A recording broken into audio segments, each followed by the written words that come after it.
Saudi state TV reported early on Wednesday the Arab-led coalition intercepted and destroyed an explosive-laden drone launched towards the Kingdom of Saudi Arabia by Yemen's Houthi group. There was no immediate information on whether the drone was intercepted or where it was intended to target.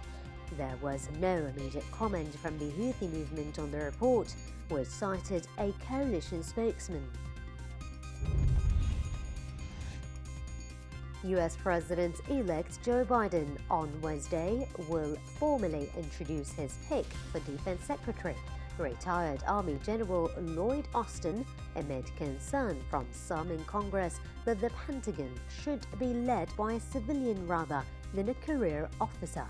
General Austin, who would be the country's first black Secretary of Defense, has a distinguished 4-decade career in uniform, including a stint as head of the military's Central Command, which oversees U.S. troops across the Middle East. But his nomination could prompt a complicated confirmation process after at least 2 Democratic senators expressed opposition to waiving a law that requires top military brass to have been out of the armed forces for at least 7 years before running the Pentagon. General Austin retired in 2016. The Greek government on Wednesday accused Turkey of encouraging Somali migration through promotion campaigns and visa offers, and then allowing the migrants to continue on to Greece. Athens has long accused Ankara for weaponizing migration to pile pressure on the European Union. Turkey counters that the EU is providing insufficient support to enable it to accommodate around 4 million migrants, many of whom want to travel to Europe.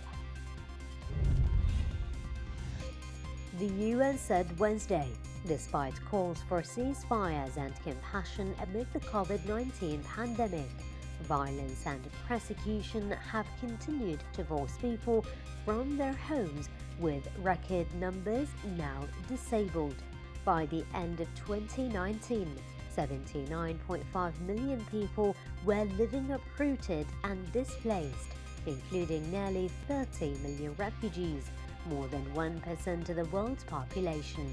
And the UN Refugee Agency said preliminary figures showed more people had been forced to flee in 2020, pushing the number past 80 million. Iran's attempts to procure vaccines to curb the worst outbreak of coronavirus in the Middle East are being hampered by U.S. sanctions, officials in Tehran said on Wednesday, as it's unable to utilize a payment system intended to ensure fair global access to the shots. Iran had hoped to deploy funds worth billions of dollars locked up in South Korean won-denominated accounts to help buy vaccines under an agreement reached with Seoul months ago.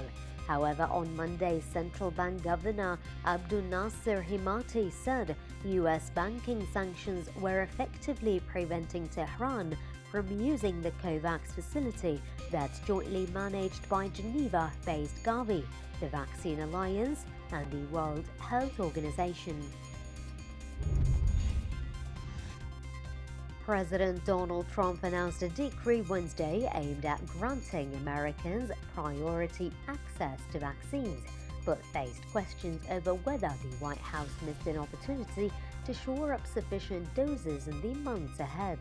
While President Trump sought to trumpet his administration's policies related to vaccines at his event, his upbeat message was contrasted by a more cautious presentation held simultaneously by President-elect Joe Biden. President-elect Biden warned that efforts to get the vaccine out to Americans would slow and stall if Congress does not urgently come up with funding, as he also introduced members of his health team. Indonesia held nationwide regional elections Wednesday with more than 100 million voters expected to cast a ballot, despite warnings the poll would worsen the nation's COVID-19 crisis. the archipelago of nearly 270 million, the world's third biggest democracy and fourth most populous nation, delayed the vote originally set for September as it struggled to contain soaring infection rates. But the polls were rescheduled even as critiques warned over the risks amid widespread violations of virus protocols, including mask wearing and social distancing. Alberta, Canada's largest oil-producing province, announced a strict new limit on businesses and social events in an attempt to control a surge in COVID-19 cases and hospitalization. Premier Jason Kenney said during a press conference Wednesday all social gatherings, even outdoor ones, will be banned for at least 4 weeks starting Sunday, December 13th, and masks will be required in all indoor areas. COVID-19 restrictions have been met with protests and marches in Calgary, the biggest city in the province and the headquarters of its largest oil and gas companies. South Korea said on Wednesday it had signed deals to provide coronavirus vaccines for 44 million people next year, but it would not hurry inoculation to allow more time to observe potential side effects. Its cautious approach comes as the country of almost 52 million people battles surging COVID-19 infections that health authorities say threaten to overwhelm the medical system. Other countries are moving ahead to grant emergency use approval for the vaccines in a bid to contain virus transmission.